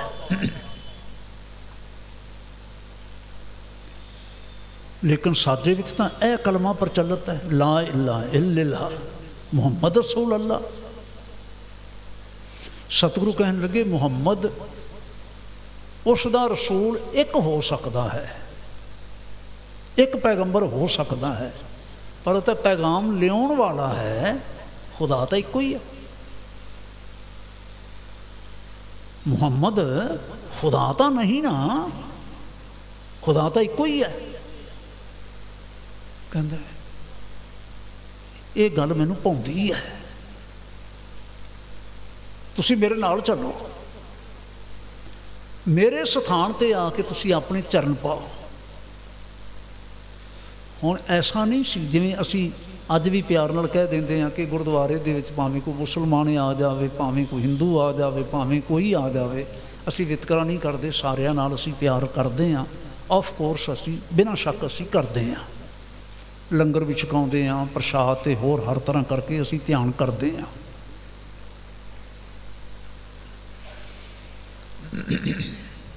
ਅਸਲ ਵਿੱਚ ਨਾ ਰੱਬ ਨਾਲ ਪਿਆਰ ਕਰਨ ਵਾਲੇ ਸਾਰੇ ਹੀ ਇਸ ਨਜ਼ਰੀਏ ਦੇ ਹੁੰਦੇ ਨੇ ਤੇ ਹੋਣੇ ਚਾਹੀਦੇ ਨੇ। ਉਹ ਦੇਖ ਰਿਹਾ ਸੀ ਬਾਬਾ ਭਾਵ ਸਤਿਗੁਰੂ ਮਹਾਰਾਜ ਗੁਰੂ ਨਾਨਕ ਸਾਹਿਬ ਮੁਸਲਮਾਨ ਨਹੀਂ ਹੈ।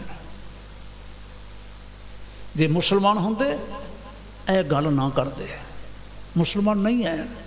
ਫਿਰ ਵੀ ਬਿਨਾਂ ਸ਼ੱਕ ਵਿਚਾਰ ਦਾ ਫਰਕ ਹੈ, ਪਰ ਵਿਚਾਰ ਤਾਂ ਇਹ ਵੀ ਗਲਤ ਨਹੀਂ ਹੈ। ਐਸੇ ਖੁਦਾ ਪ੍ਰਸਤ ਦੇ ਚਰਨ ਜੇ ਮੇਰੀ ਝੌਂਪੜੀ ਵਿੱਚ ਪੈਣ, ਮੇਰੇ ਉਸ ਹੁਜਰੇ ਵਿੱਚ ਪੈਣ, ਹੁਜਰਾ ਕਹਿੰਦੇ ਸੀ ਜਿੱਥੇ ਇਕਾਂਤ ਵਿੱਚ ਬੈਠ ਕੇ ਇਹ ਤਪੱਸਿਆ ਕਰਿਆ ਕਰਦੇ ਸਨ, ਮੇਰੇ ਹੁਜਰੇ ਵਿੱਚ ਪੈਣ ਤੇ ਮੇਰੇ ਧੰਨ ਭਾਗ ਨਾਲੇ ਹੋਰ ਬਚਨ ਕਰਾਂਗੇ। ਸਤਿਗੁਰੂ ਕਹਿਣ ਲੱਗੇ ਚਲੋ, ਉੱਠ ਕੇ ਤੁਰ ਪਏ। ਹੁਣ ਨਾ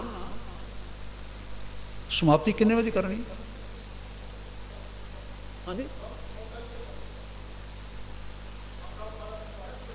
ਓਕੇ। ਉੱਠ ਖੜੇ ਹੋਏ ਨਾ ਤੇ ਸ਼ੇਖ ਬ੍ਰਹਮ ਕਹਿਣ ਲੱਗੇ ਤੁਸੀਂ ਪਾਲਕੀ ਵਿੱਚ ਬੈਠੋ, ਮੈਂ ਤੁਹਾਡੇ ਨਾਲ ਚੱਲ ਕੇ ਆਉਂਦਾ।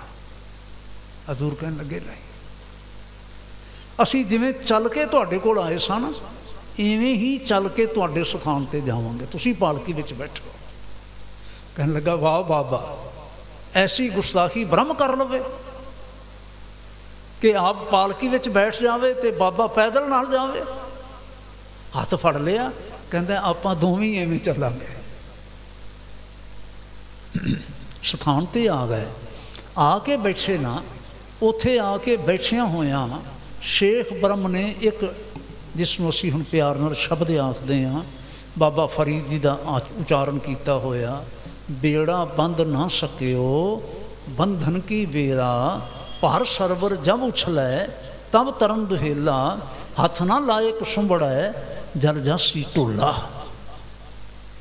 तिन्हां पदां ते आधारित ये प्यारा शब्द जिहड़ा है सुनाया। सतगुरु कहन लगे वाह वाह। लेकिन फरीद जी कहते ने बोलो बोलो तुहाडा कुछ होर विचार है, तुसीं की सोचते हो। हुण देखना गुरमत का नुकता निगाह। हजूर कहते ने जप तप का बंद बेड़ोला जित लंघे वहेला, ना सरवर ना उछलै ऐसा पंथ सुहेला, तेरा एको नाम मजीठड़ा रत्ता मेरा चोला सद रंग टोला। कहते क्या खूब है। हजूर कहन लगे ये तुसां ने आखिया। कहते नहीं, ये जिहड़े साडे वड्डे सन ना फरीद, जिन्हां दी ये गद्दी चलदी पई है, ये रचना उन्हां दी है। फिर होर एक बचन आखियो ने, काली जिनी ना राविया धौली रावै कोए, कर साई स्यों पिरहड़ी रंग नवेला होए। फरीदा काली जिनी ना राविया धौली रावै कोए, कर साई स्यों पिरहड़ी। पिरहड़ी मैं ना प्यार मुहब्बत। ਜਿਹੜੇ ਬੰਦੇ ਜਵਾਨੀ ਵਿੱਚ ਕਰਤਾਰ ਨੂੰ ਨਹੀਂ ਸਿਮਰ ਸਕੇ, ਬੁਢਾਪੇ ਦੇ ਵਿੱਚ ਜਾ ਕੇ ਜਦੋਂ ਵਾਲ ਚਿੱਟੇ ਹੋ ਜਾਂਦੇ ਨੇ, ਫਿਰ ਉਹ ਕਰਨਾ ਚਾਹਣ ਤੇ ਔਖੀ ਗੱਲ ਹੋ ਜਾਂਦੀ ਹੈ। ਧਨ ਵੀ ਜਵਾਨੀ 'ਚ ਕਮਾਇਆ ਜਾਂਦਾ ਹੈ ਤੇ ਧਰਮ ਵੀ ਜਵਾਨੀ ਵਿੱਚ ਹੀ ਕਮਾਇਆ ਜਾਣਾ ਸੌਖਾ ਹੁੰਦਾ ਹੈ। ਤਾਂ ਤੇ ਕਰ ਸਾਈਂ ਸਿਉ ਪਿਰਹੜੀ, ਲੇਟ ਨਾ ਹੋ, ਆਪਣੇ ਇਸ ਸਮੇਂ ਨੂੰ ਗਵਾ ਨਾ, ਸਾਈਂ ਦੇ ਨਾਲ ਵਾਹਿਗੁਰੂ ਜੀ ਦੇ ਨਾਲ ਪਿਆਰ ਕਰ। ਸਾਡੇ ਉਹਨੂੰ ਸਾਖੀ ਘਰ ਨਾ ਕੁਛ ਹੋਰ ਦੱਸਦੇ ਨੇ, ਫਲਾਣਾ ਸ਼ਬਦ ਗੁਰੂ ਸਾਹਿਬ ਨੇ ਆਖਿਆ। ਮੈਂ ਜਿਸ ਵੇਲੇ ਉਹਨਾਂ ਦਾ ਮੁਤਾਲਿਆ ਕੀਤਾ ਤਾਂ ਉਹਨਾਂ ਵਿੱਚੋਂ ਮੈਨੂੰ ਇਹ ਟੁਕਵਾਂ ਸ਼ਬਦ ਲੱਗਾ। ਗੁਰੂ ਸਾਹਿਬ ਨੇ ਆਖਿਆ, ਮੈਲ ਕੁਚੱਜੀ ਮੜਵੜੀ ਕਾਲੀ ਮਨੋ ਕਸੁੱਧ, ਜੇ ਗੁਣ ਹੋਵਣ ਤਾਂ ਫਿਰ ਰਵੈ। ਇਹ ਬਚਨ ਸਤਿਗੁਰੂ ਮਹਾਰਾਜ ਗੁਰੂ ਨਾਨਕ ਸਾਹਿਬ ਨੇ ਆਖਿਆ। ਕੁਝ ਥੋੜ੍ਹੇ ਬਹੁਤੇ ਖਾਣ ਪੀਣ ਵਾਲੀ ਗੱਲ ਹੋ ਗਈ, ਬੈਠ ਕੇ ਜਿਵੇਂ ਆਪਾਂ ਕਹਿੰਦੇ ਪ੍ਰਸ਼ਾਦ ਪਾਣੀ ਛਕਿਆ ਛਕਾਇਆ, ਬਚਨ ਬਿਲਾਸ ਹੁੰਦੇ ਰਹੇ। ਗੁਰੂ ਸਾਹਿਬ ਨੇ ਉੱਥੇ ਆਖਿਆ ਕਿ ਫਰੀਦ ਜੀ ਨੇ ਕਿੰਨੀ ਕੁ ਰਚਨਾ ਰਚੀ ਹੈ। ਅਸੀਂ ਚਾਹੁੰਦੇ ਹਾਂ ਵੀ ਜੇ ਤੁਸੀਂ ਆਗਿਆ ਦਿਓ ਤਾਂ ਅਸੀਂ ਉਹਨਾਂ ਦੀ ਕੁਝ ਰਚਨਾ ਨੋਟ ਕਰ ਲਈਏ, ਲੈ ਲਈਏ। ਅਸੀਂ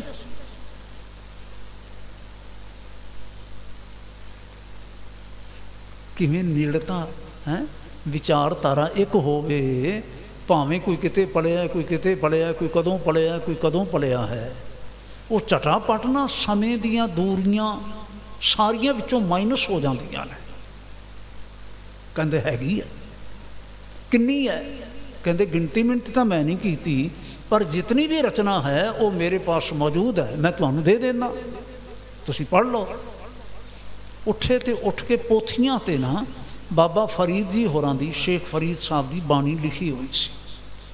ਅੱਖਰ ਸਨ ਸਾਰੇ ਫਾਰਸੀ ਵਿੱਚ, ਫਾਰਸੀ ਲਿਪੀ ਵਿੱਚ, ਜਿਹਨੂੰ ਅਸੀਂ ਕਈ ਵਾਰੀ ਉਰਦੂ ਕਹਿ ਦਿੰਦੇ ਹਾਂ। ਪੋਥੀਆਂ ਲਿਆ ਕੇ ਰੱਖੀਆਂ। ਸਤਿਗੁਰੂ ਮਹਾਰਾਜ ਸੱਚੇ ਪਾਤਸ਼ਾਹ ਜੀ ਨੇ ਉਹਦੇ ਵਿੱਚੋਂ 4 ਸ਼ਬਦ ਜਿਹਨੂੰ ਅਸੀਂ ਆਖਦੇ ਹਾਂ ਤੇ 118 ਸ਼ਲੋਕ ਹੈ, 112 ਸ਼ਲੋਕ ਬਾਬਾ ਫਰੀਦ ਜੀ ਦੇ ਆਪਣੇ ਕਰ ਕਮਲਾਂ ਦੇ ਨਾਲ, ਜਿਹੜੀ ਆਪਣੀ ਵਾਲੀ ਪੋਥੀ ਸੀ, ਜਿਸ ਵਿੱਚ ਥਾਂ ਸਿਰ ਆਪਣੀ ਬਾਣੀ ਉਚਾਰਨ ਕਰ ਰਹੇ ਸਨ। ਆਸਾ ਰਾਗ ਦੇ ਵਿੱਚ, ਉਸ ਮਿਸਲ ਵਿੱਚ ਬਾਬਾ ਫਰੀਦ ਜੀ ਦੇ ਸ਼ਬਦ ਦਰਜ ਕੀਤੇ, ਸੂਹੀ ਵਿੱਚ ਵੀ ਉਸ ਮਿਸਲ ਦੇ ਵਿੱਚ ਉਹਨਾਂ ਦੇ ਸ਼ਬਦ ਦਰਜ ਕੀਤੇ, ਤੇ ਅਖੀਰ 'ਤੇ ਇੱਕ ਥਾਂ 'ਤੇ ਇੱਕ ਸੰਗ੍ਰਹਿ ਵਿੱਚ ਇਹ 112 ਜਿਹੜੇ ਸ਼ਲੋਕ ਸਨ ਨਾ, ਇਹ ਵੀ ਦਰਜ ਕੀਤੇ। ਵਧੇਰੇ ਵਿਚਾਰਾਂ ਆਪਾਂ ਫਿਰ ਕਰਾਂਗੇ। ਹੁਣ ਸਮੇਂ ਨੂੰ ਮੁੱਖ ਰੱਖਦੇ ਹੋਇਆਂ ਆਪਾਂ ਥੋੜ੍ਹਾ ਜਿਹਾ ਅੱਗੇ ਚੱਲੀਏ। ਸਤਿਗੁਰੂ ਮਹਾਰਾਜ ਕੁਝ ਦਿਨ ਇੱਥੇ ਰਹੇ ਨੇ। ਕੁਝ ਸੱਜਣ ਇਉਂ ਆਖਦੇ ਨੇ ਕਿ ਇੱਥੇ ਰਹਿਣ ਤੋਂ ਬਾਅਦ ਫਿਰ ਸਤਿਗੁਰੂ ਮਹਾਰਾਜ ਅੱਗੇ ਚਲੇ ਗਏ। ਇੱਥੋਂ ਹੀ ਸਤਲੁਜ ਕ੍ਰਾਸ ਕੀਤਾ ਤੇ ਕ੍ਰਾਸ ਕਰਕੇ ਤੇ ਇੱਥੇ ਕੈਥਲ ਆਏ पहोए वगैरह, तो पहोए तो अगे फिर फरदर अपने कुरुक्षेत्र आए सूरज ग्रहण ते, इथों अगे चल के दिल्ली आए, तो दिल्ली तो हो के फिर महाराज सच्चे पातशाह हरिद्वार जाते हैं। एक वेरा फिर सतगुरु जी उत्थे गए, फिर इसनूं महात्मा नूं मिले। तद तक गुरु साहब सच्चे पातशाह जी दीयां जड़ियां वडियाइयां सन, सोआं सन, दूर दूर तक फैल चुकियां सन, दूर दूर तक जा चुकियां सन। हुण इस वारी जदों आए ना, जिवें असीं महसूस कर सकते हैं सारे, जिन्हां नाल ख्यालात दी सांझ हुंदी है, और दोवें ही खुदा दे नाल, वाहिगुरू जी दे नाल प्यार करन वाले होण हिरदे करके, तां छेती ही वो सारा कुछ ना दोस्ती का रूप धारण कर लैंदा है। जदों सैकंड टाइम सतगुरु इत्थे आउंदे ने, तां शेख ब्रह्म ने आखिया, बाबा मैं तेरे पास एक मंग करदा। वाहिगुरू कहते बोलो। मैं मंग ये करदा कि जिवें तू तैनू खुदा ने प्रवान कर लिया है ना, मेरे ते भी कृपा कर, खुदा मैनू भी प्रवान कर लवे। सतगुरु महाराज ने प्यार नाल आखिया। पुरातन जन्म साखी वाले अपने गुरु के सिख लिखते हैं प्यार दे नाल। सतगुरु ने आखिया, ब्रह्म तुसी कबूल होए सच्ची? हजूर कहन लगे हाँ तुसी कबूल होए। अज जिथे ये लोग पहला अपना हथ अगे वधाया करते सन ताकि दूसरा चुमे, अज उठिया तो उठ के सतगुरु महाराज का हथ चुमिया। हथ चुमिया, कहते मेरे भले भाग। बाबा तू कह दिता ना मैं कबूल होया, मैं मन लिया कि मैं खुदा के दर ते कबूल हो गया। सतगुरु जी ने वो श्लोक अंकित कर लै।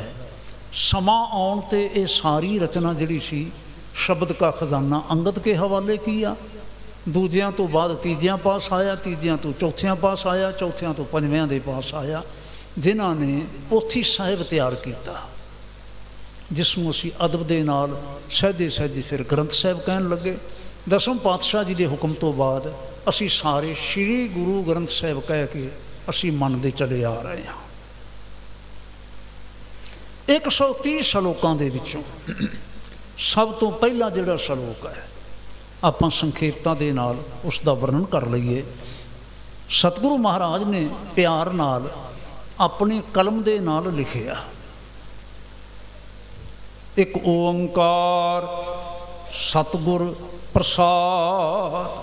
यह जो मंगल थां सिर दर्ज किया है ना, मंगल दा एक ओंकार सतनाम करता पुरख निरभौ निर्वैर अकाल मूर्त अजूनी सहभंग गुर प्रसाद, उसका ये संखेप रूप है। ये मंगल जिहड़े दर्ज किए ने थां थां ते संग्रहां नूं ध्यान विच रखदियां होइयां ये पंजवें पातशाह जी ने दर्ज किए सन। ऐसा ना सानू विचार करदे होइयां प्राप्त होंदा है। नाल टाइटल दिता श्लोक शेख फरीद के। इत्थे भगत नहीं लिखिया गया, तुसीं देखना एक विलक्षणता है जिहड़ी केवल कवि अपने फरीद जी की बाणी दे नाल है। नामदेव जी की बाणी नाल सतगुरु महाराज भगत लिखते हैं, इस तरह बाकी होर भगतां दे नाम दे नाल भगत लिखते हैं, भावें हुसैन ने, भावें नामदेव ने, भावें रविदास जी ने, तो भावें बाकी ने। लेकिन फरीद जी के नाम के नाल सतगुरु महाराज शेख लिखते हैं। उस वेले सस्से दे पैर च बिंदी नहीं पाई जाती सी, लिपि विच ए विलक्षणता अजे नहीं आई सी, खखे दे पैर विच बिंदी नहीं पाई जाती सी, इसलिए मैं शेख कह रहा। पर सानू समझना चाहिए सारिਆਂ ਨੂੰ, ये है नाम जिहड़ा प्रचलित सी वो की सी शेख। सिंगुलर जिहड़ा वचन है उहदे विच शेख किया जाता है, बहुवचनी होवे तो फिर मशाइक किया जाता है। मशाइक इत्थे शेख आखिया गया। शेख फरीद के फे फे है, फफे के पैर च बिंदी वाला जिहड़ा फे आखिया जाता है वो है। ਆਖਿਆ ਕਿ ਸਤਿਕਾਰਯੋਗ ਬਾਬਾ ਜੀ ਨੇ, ਜਿਤ ਦਿਹਾੜ ਹੈ ਧਨ ਵਰੀ ਸਾਹੇ ਲਏ ਲਿਖਾਏ। ਜਿਸ ਦਿਨ ਧਨ ਨਾਮ ਹੈ ਇਸਤਰੀ ਦਾ, ਧਨ ਨਾਮ ਹੈ ਪਤਨੀ ਦਾ, ਵਰੀ ਜਿਸ ਦਿਨ ਇਸ ਦਾ ਵਿਆਹ ਨਿਯਤ ਹੋਇਆ, ਸਾਹੇ ਲੈ ਲਿਖਾਏ, ਉਹ ਦਿਨ ਨਿਯਤ ਹੋਇਆ ਲਿਖਿਆ ਗਿਆ। ਮਲਕ ਜੇ ਕੰਨੀ ਸੁਣੀਂਦਾ ਮੂੰਹ ਦੇਖਾਲੇ ਆਏ। ਮਲਕ ਆਖਿਆ ਗਿਆ, ਮਲਕੁਲ ਮੌਤ, ਮਲਕੁਲ ਮੌਤ, ਮੌਤ ਦਾ ਫਰਿਸ਼ਤਾ। ਜਿਵੇਂ ਸਾਡੀ ਬੋਲ ਚਾਲ ਦੇ ਵਿੱਚ ਹੈ ਨਹੀਂ ਇਹ ਗੱਲ, ਸਾਡੇ ਕਲਚਰ ਦੀ, ਸਿੱਖ ਕਲਚਰ ਦਾ ਹਿੱਸਾ ਨਹੀਂ ਹੈ ਕਿ ਕੋਈ ਦੂਤ ਆਉਂਦਾ ਹੈ, ਜਮਦੂਤ ਆਉਂਦਾ ਹੈ, ਫਲਾਣਾ ਦੂਤ ਆਉਂਦਾ ਹੈ ਜਿਹੜਾ ਲੈ ਕੇ ਜਾਂਦਾ ਹੈ। ਪਰ ਸਾਡੇ ਆਲੇ ਦੁਆਲੇ ਜਿਹੜਾ ਬਹੁਤ ਸੰਮਤੀ ਦਾ ਕਲਚਰ ਹੈ ਨਾ, ਉਸ ਦੇ ਵਿੱਚ ਇਹ ਸ਼ਬਦਾਵਲੀ ਆਮ ਹੈ ਕਿ ਮੌਤ ਦਾ ਦੇਵਤਾ ਆਉਂਦਾ ਹੈ, ਮੌਤ ਦੇ ਦੂਤ ਆਉਂਦੇ ਨੇ। ਇੱਥੇ ਆਖਿਆ ਜਾਂਦਾ ਫਰਿਸ਼ਤਾ ਆਉਂਦਾ ਹੈ, ਉਸ ਨੂੰ ਆਖਿਆ ਗਿਆ ਮਲਕ, ਮਲਕੁਲ ਮੌਤ, ਮੌਤ ਦਾ ਫਰਿਸ਼ਤਾ। ਪਹਿਲਾਂ ਉਸ ਦੇ ਬਾਬਤ ਜ਼ਿਕਰ ਸੁਣਿਆ ਜਾਂਦਾ ਸੀ ਕਿ ਮਲਕ ਆਉਂਦਾ ਹੈ, ਲੇਕਿਨ ਜਿਸ ਵੇਲੇ ਜਿਸ ਦਾ ਵਿਆਹ ਹੁੰਦਾ ਹੈ, ਉਸ ਦਾ ਸਾਹਾ ਜਦੋਂ ਤਾਰੀਖ ਨਿਸ਼ਚਿਤ ਹੋ ਗਈ ਤਾਂ ਮੂੰਹ ਦਿਖਾਲੇ ਆਏ। ਉਹ ਜਿਹੜਾ ਮਲਕ ਹੈ, ਮੌਤ ਦਾ ਫਰਿਸ਼ਤਾ ਹੈ ਨਾ, ਫਿਰ ਵਿਆਹੁਣ ਵਾਸਤੇ ਆ ਜਾਂਦਾ ਹੈ, ਟਲਦਾ ਨਹੀਂ ਹੈ। ਜਿੰਦ ਨਿਮਾਣੀ ਕੱਢੀ ਹੈ ਹੱਡਾਂ ਕੂ ਕੜਕਾਏ।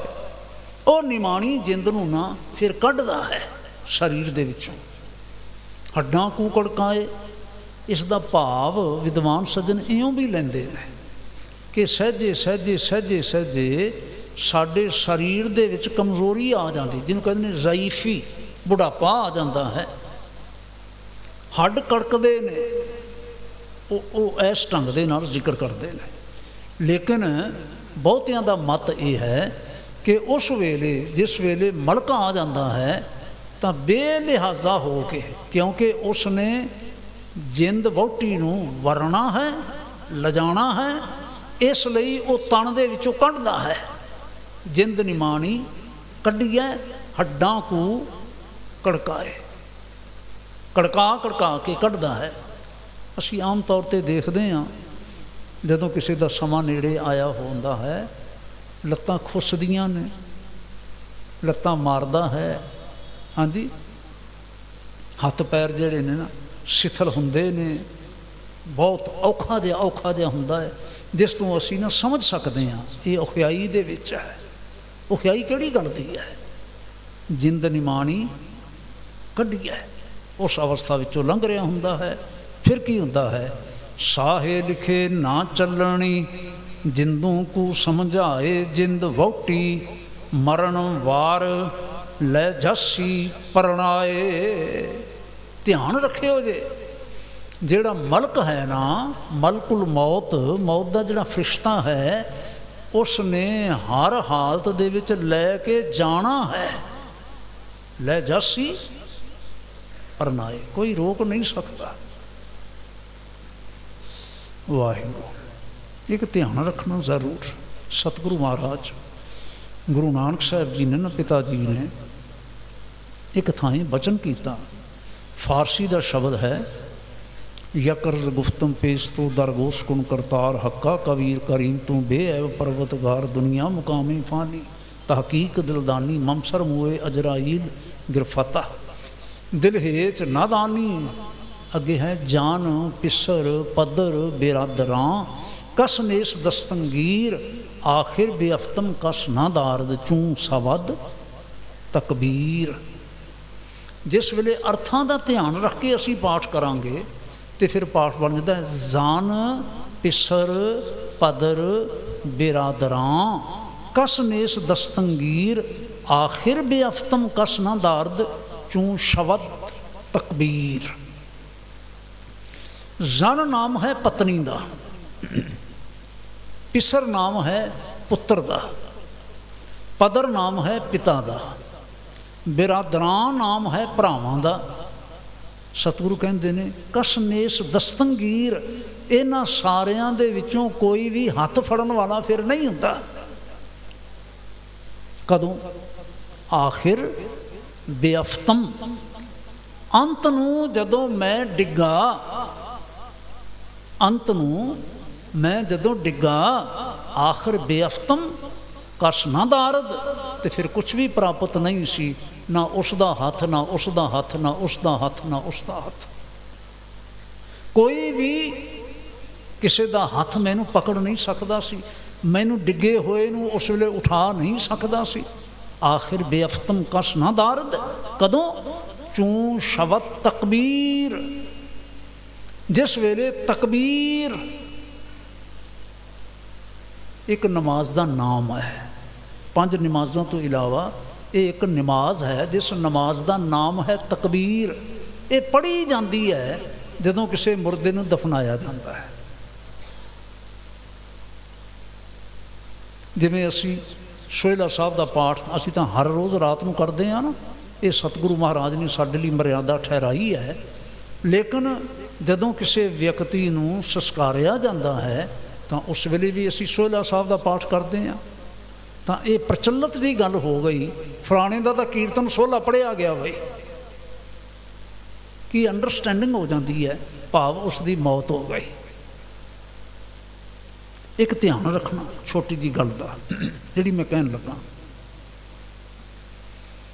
ਵਾਹਿਗੁਰੂ, ਨਿਆਣਾ ਹੋਵੇ ਭਾਵੇਂ ਸਿਆਣਾ ਹੋਵੇ, ਨਿਆਣੇ ਵੀ ਠੇਡੇ ਖਾ ਖਾ ਕੇ ਡਿੱਗਦੇ ਨੇ ਤੇ ਸਿਆਣਿਆਂ ਨੂੰ ਵੀ ਠੇਡੇ ਲੱਗ ਜਾਂਦੇ ਨੇ, ਉਹ ਵੀ ਡਿੱਗ ਪੈਂਦੇ ਨੇ।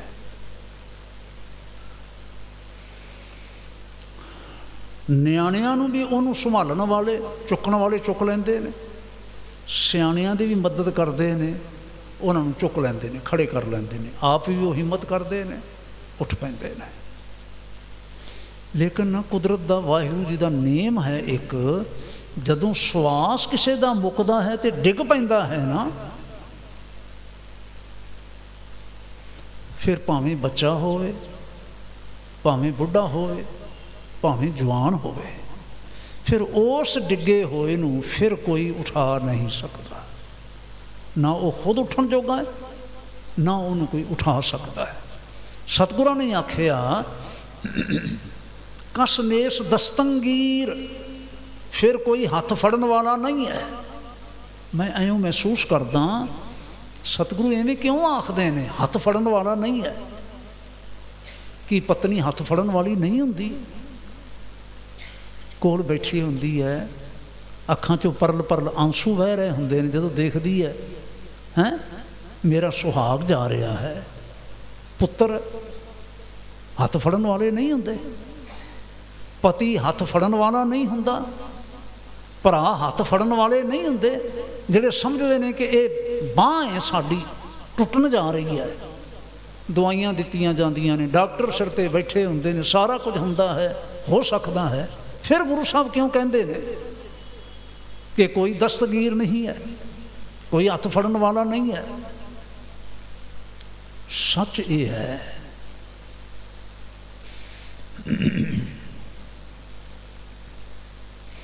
ਜਿੰਦ ਵਹੁਟੀ ਮਰਨ ਵਾਰ ਲੈ ਜਾਸੀ ਪਰਨਾਏ। ਜਿਹੜਾ ਲਿਜਾਣ ਵਾਲਾ ਹੈ ਨਾ, ਉਹਦੇ ਹੱਥ ਇੰਨੇ ਮਜ਼ਬੂਤ ਨੇ, ਉਸ ਦੇ ਹੱਥਾਂ ਦੇ ਵਿੱਚੋਂ ਨਾ ਪਤਨੀ, ਨਾ ਪਤੀ, ਨਾ ਭਰਾ, ਨਾ ਦੋਸਤ, ਨਾ ਕੋਈ ਹੋਰ ਖੋ ਸਕਦਾ ਹੈ, ਰੱਖ ਸਕਦਾ ਹੈ। ਸਾਡੇ ਹੱਥਾਂ ਵਿੱਚ ਉਹ ਬਲ ਨਹੀਂ ਹੈ ਜਿਹੜਾ ਬਲ ਲਿਜਾਣ ਵਾਲੇ ਦੇ ਹੱਥ ਦੇ ਵਿੱਚ ਹੁੰਦਾ ਹੈ। ਉਸਨੇ ਲਿਜਾਣਾ ਹੋ। ਕਿਤਨੀਆਂ ਸਾਰੀਆਂ ਕਥਾਵਾਂ, ਘਟਨਾਵਾਂ ਇਸ ਦੇ ਬਾਬਤ ਅਸੀਂ ਸਮਝ ਸਕਦੇ ਹਾਂ, ਕਹਿ ਸਕਦੇ ਹਾਂ, ਪਰ ਇਹ ਸੱਚ ਹੈ। ਤੇ ਸਤਿਗੁਰੂ ਜੀ ਕਹਿੰਦੇ ਨੇ ਆਪਣ ਹੱਥੀਂ ਜੋ ਲੁਕਾਏ, ਕੈ ਗਲ ਲੱਗੈ ਧਾਏ। ਜੁਲਣਾ ਹੁੰਦਾ ਹੈ ਚੱਲਣਾ, ਤੁਰਨਾ, ਤੋਰਨਾ ਆਦਿ। ਸਤਿਗੁਰੂ ਕਹਿੰਦੇ ਨੇ ਹੁਣ ਦੇਖੋ, ਜਿਹੜਾ ਚਲਾ ਗਿਆ, ਉਦਾਹਰਨ ਦਿੰਦੇ ਨੇ ਇਸਤਰੀ ਦੀ ਜਿਸ ਵੇਲੇ ਵਿਆਹ ਹੁੰਦਾ ਹੈ ਤੇ ਵਿਆਹ ਦੇ ਸਮੇਂ ਫਿਰ ਧੀ ਨੂੰ ਤੋਰਿਆ ਜਾਂਦਾ, ਕਹਿੰਦੇ ਨੇ ਆਪਣੇ ਹੱਥੀਂ ਤੋਰਿਆ ਜਾਂਦਾ ਹੈ। ਤੇ ਫਿਰ ਭੱਜ ਭੱਜ ਕੇ ਗੱਲ ਲੱਗਣ ਵਾਲੀ ਗੱਲ ਤੇ ਰੋਣ ਵਾਲੀ ਗੱਲ, ਉਸ ਦਾ ਕੋਈ ਮਤਲਬ ਹੈਗਾ? ਜਦ ਪਤਾ ਇਸ ਗੱਲ ਦਾ ਕਿ ਇਸਨੇ ਜਾਣਾ ਹੈ ਆਪਣੇ ਪਤੀ ਦੇ ਨਾਲ, ਔਰ ਤੋਰਨ ਵਾਲੇ ਤੋਰਦੇ ਨੇ, ਫਿਰ ਕੁੜੀ ਨੂੰ ਧੀ ਨੂੰ ਜੱਫੀ ਪਾ ਪਾ ਕੇ ਰੋਈ ਜਾਣਾ, ਕੋਈ ਗੱਲ ਬਣਦੀ ਹੈ ਇਸ ਦੀ? ਸਤਿਗੁਰੂ ਕਹਿੰਦੇ ਨੇ ਇਸੇ ਤਰ੍ਹਾਂ ਬੰਦਿਆਂ ਦੀ ਬਾਤ ਹੈ। ਜਦ ਪਤਾ ਹੈ ਕਿ ਜਾ ਚੁੱਕਾ ਹੈ, ਫਿਰ ਮੁਰਦੇ ਦੇ ਨਾਲ ਲਿਪਟ ਲਿਪਟ ਕੇ ਰੋਣਾ, ਧਾਹਾਂ ਮਾਰਨੀਆਂ, ਉਸ ਦੇ ਗਲ ਲੱਗਣਾ, ਕੋਈ ਮਕਸਦ ਰਹਿ ਜਾਂਦਾ ਹੈ? ਕੁਛ ਵੀ ਨਹੀਂ। ਕਹਿ ਗਲ ਲੱਗੇ ਤਾਏ, ਅੰਤ ਵਿੱਚ ਆਖਿਆ ਵਾਲੋ ਨਿੱਕੀ ਪੁਰ ਸਲਾਤ ਕੰਨੀ ਨਾ ਸੁਣੀ ਆਏ। ਇਹ ਗੱਲ ਨਾ ਇੰਨੀ ਔਖੀ ਜਿਹੜੀ ਹੈ, ਇਹ ਪਹਿਲਾਂ ਸੁਣੀ ਨਹੀਂ ਜਾਂਦੀ, ਵੇਖੀ ਨਹੀਂ ਜਾਂਦੀ। ਅਸਲ 'ਚ ਨਾ ਫਾਰਸੀ ਦਾ ਸ਼ਬਦ ਸੀ ਪੁਲ ਸਿਰਾਤ। ਸਿਰਾਤ ਕਹਿੰਦੇ ਨੇ ਦੋਜ਼ਖ ਨੂੰ।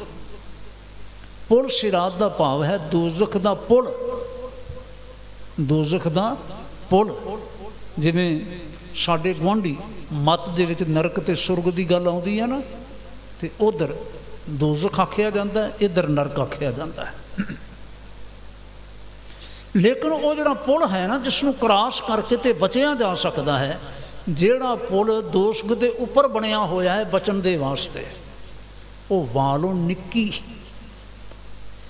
ਉਹ ਪੁਲ ਜਿਹੜਾ ਹੈ ਵਾਲ ਨਾਲੋਂ ਵੀ ਨਿੱਕਾ ਹੈ, ਭਾਵ ਬਹੁਤ ਬਰੀਕ ਹੈ। ਪੁਰ ਸਲਾਤ ਕੰਨੀ ਨਾ ਸੁਣੀ ਆਏ। ਤੇ ਫਰੀਦੀ ਨੇ ਆਖਿਆ ਫਰੀਦਾ ਕਿਹੜੀ ਪਵੰਦਈ ਖੜਾ ਨਾ ਆਪ ਮੁਹਾਏ।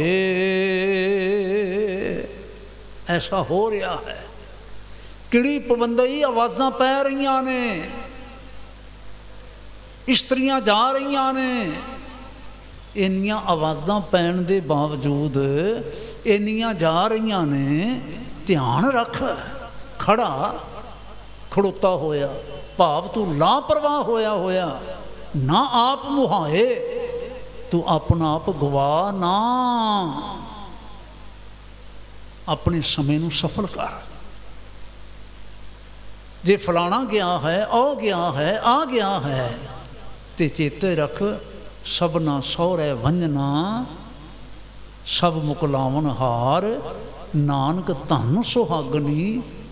ਪੰਜਵੇਂ ਪਾਤਸ਼ਾਹ ਮਹਾਰਾਜ ਨੇ ਆਖਿਆ ਜਿਨ ਸਹ ਨਾਲ ਪਿਆਰ।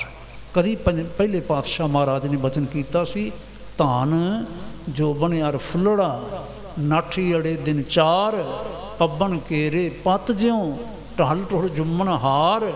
ਰੰਗ ਮਾਨ ਲੈ ਪਿਆਰਿਆ ਜਾਂ ਜੋਬਨ ਨਾ ਹੁਲਾ, ਦਿਨ ਥੋੜੜੇ ਥੱਕੇ ਭਇਆ ਪੁਰਾਣਾ ਚੋਲਾ। ਭਇਆ ਪੁਰਾਣਾ ਚੋਲਾ ਭਇਆ।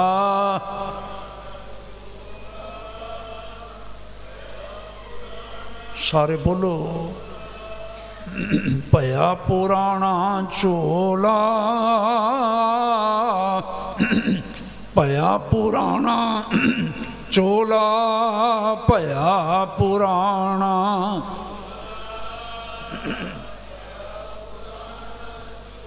ਸੱਜਣ ਮੇਰੇ ਰੰਗੂਲੇ, ਸੱਜਣ ਮੇਰੇ ਰੰਗੂਲੇ। ਵਾਹਿ ਵਾਹਿ ਜਾਏ ਸੁੱਤੇ ਜੀਰਾਨ ਹਮ ਵੀ ਬੰਨਿਆ ਡੁਮਣੀ। ਰੋਵਾਂ ਝੀਣੀ ਬਾਣ, ਰੋਵਾਂ ਝੀਣੀ ਬਾਣ। ਰੋਵਾਂ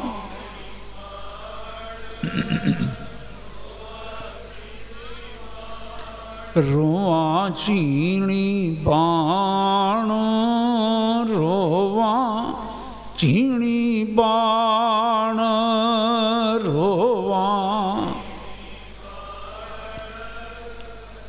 ਵਾਹਿਗੁਰੂ ਵਾਹਿਗੁਰੂ। ਇੰਨੀ ਕੁ ਸੇਵਾ ਪ੍ਰਵਾਨ ਕਰਿਓ ਜੀ। ਸਮੇਂ ਨੂੰ ਮੁੱਖ ਰੱਖਦਿਆਂ ਹੋਇਆਂ, ਇਤਿਹਾਸਕ ਵਿਚਾਰਾਂ ਕਰਦਿਆਂ ਹੋਇਆਂ, ਮਹਾਨ ਸਤਿਗੁਰੂ ਸੱਚੇ ਪਾਤਸ਼ਾਹ ਜੀ ਦੇ ਮਹਾਨ ਇਹ ਪਿਆਰੇ ਬਾਬਾ ਫਰੀਦ ਜੀ, ਬਾਬਾ ਸ਼ੇਖ ਫਰੀਦ ਜੀ, ਜਿਨ੍ਹਾਂ ਦੀ ਪਵਿੱਤਰ ਰਚਨਾ